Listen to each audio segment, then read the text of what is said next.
So I've been having a fun few days in Langkawi. We had our weekly karaoke night where I got to practice more of my metal songs. Mantra and I did a Cradle of Filth song. Cradle of Filth was my first gig I ever went to when I was 13 or 14. Never thought I'd be doing that. I also did Disturbed Down with the Sickness.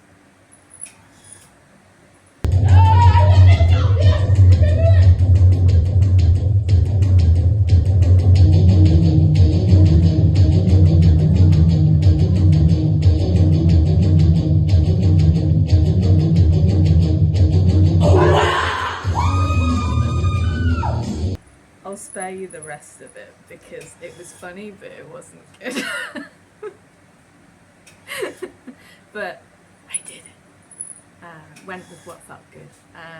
And then I actually did some proper singing. And I sung one of my favourites by Brandy Carlisle.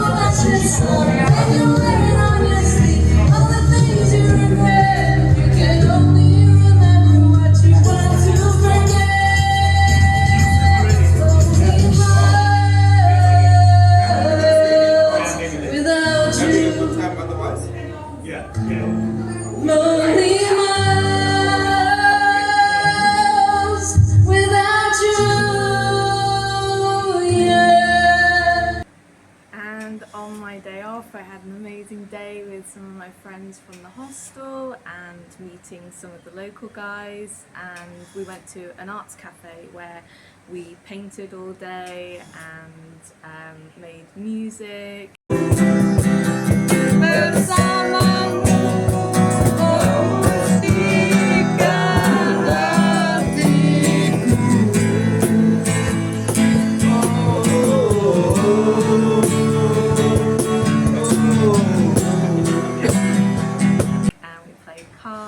And then Ellie, who is a traditional tattooer from Borneo, so she does with the bamboo and the hammer and the tick, covered in amazing tattoos, so different from mine, but like they suited her so beautifully.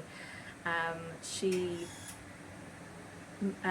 brought her bracelet making kit, and so there's cats everywhere here at the House of Lions. Got one begging me for food, like they never get fed. They're fed all the time. And so we made bracelets together, and we made like bracelets the traditional Malay way.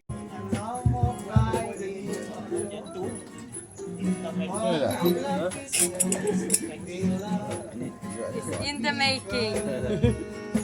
Which involved ensuring those different elements. So mine starts and begins with seeds and like wood and stuff to remind us where we came from. So we start from there and we will return to the earth one day. And then like natural elements like stones and a pearl and some shells, and then some bone beads and little skull beads, which I absolutely love because they're a reminder of the only thing in life that is promised, and for me to make the most of my time whilst I've still got it, right? And yeah, I just love this. It's got bells on it, which means like a cat, you can hear me coming now. So that has joined my beautiful bracelet that one of my dear friends Lucy gave me, which just has a singular amethyst bead on it, and she basically gifted me this to remind me of all the amazing things I did building amethyst, and whenever I'm having a wobble and not feeling very courageous, to remind myself that I did that, and if I can do that I can do anything. So I absolutely love that. And a bracelet that I got from a Buddhist blessing that is a little bit later in this video. So after we'd finished up at the cafe, we then went up to a place on the hill and we built a fire and watched the sunset behind the mountains, and then we went out in like a little convoy of scooters through the rice fields to a place called Dreamy Forest, and we went swimming in this beautiful clear river under the stars, and then we made more music, and it was just such a nice night.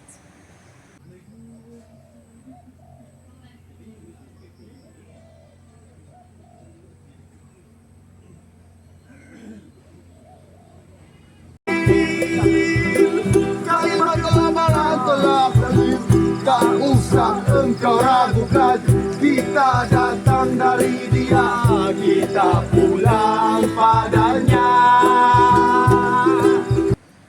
And then yesterday before work I went to Watko Wanaram, which is a Chinese monastery, and that was really, really special. And then last night I treated myself to a massage in this beautiful spa, which the footage of like the pavilion is right at the end. So all in all, very good few days. I've just arrived at the Buddhist temple just outside of Kua, and this is the welcoming committee. Oh, gorgeous boy, aren't you? Hmm? A chunky monkey with offerings of water. In Chinese Buddhism, I know that this is a monk, but I have no idea who it is. People who aren't Buddhist often mistake him for Buddha and think that Buddha was fat. But Siddhartha Gautama, who was the Buddha of our lifetime, he was an ascetic monk for years before he achieved enlightenment, and it was said that he would be so thin that you could see if he'd eaten a grain of rice. So I can't imagine him ever being even slightly portly.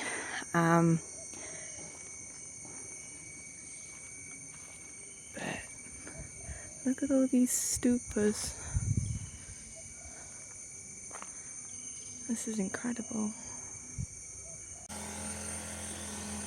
I wanted to meditate, but that strumming is quite distracting.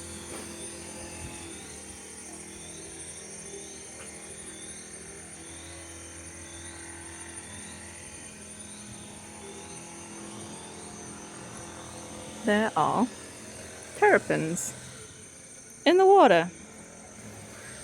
Hi little guys! Are you Buddhist too? It's okay if you're not, I guess. This guy's a terrible bartender, he doesn't even have any hands. I'd like a lemon iced tea, please. In your own time.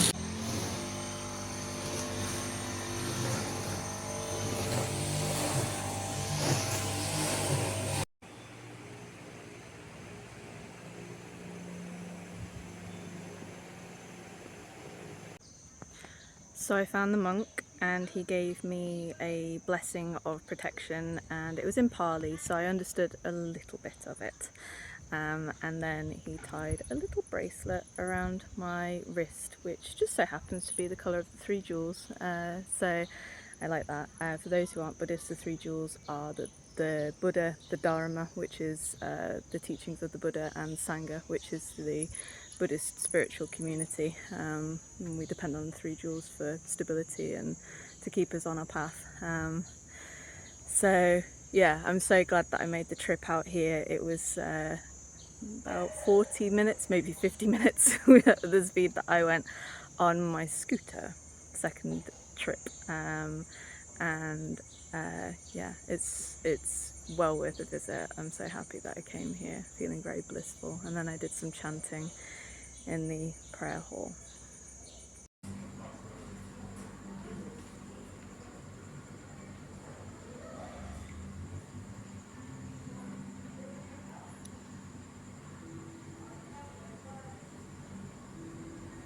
Bougie AF.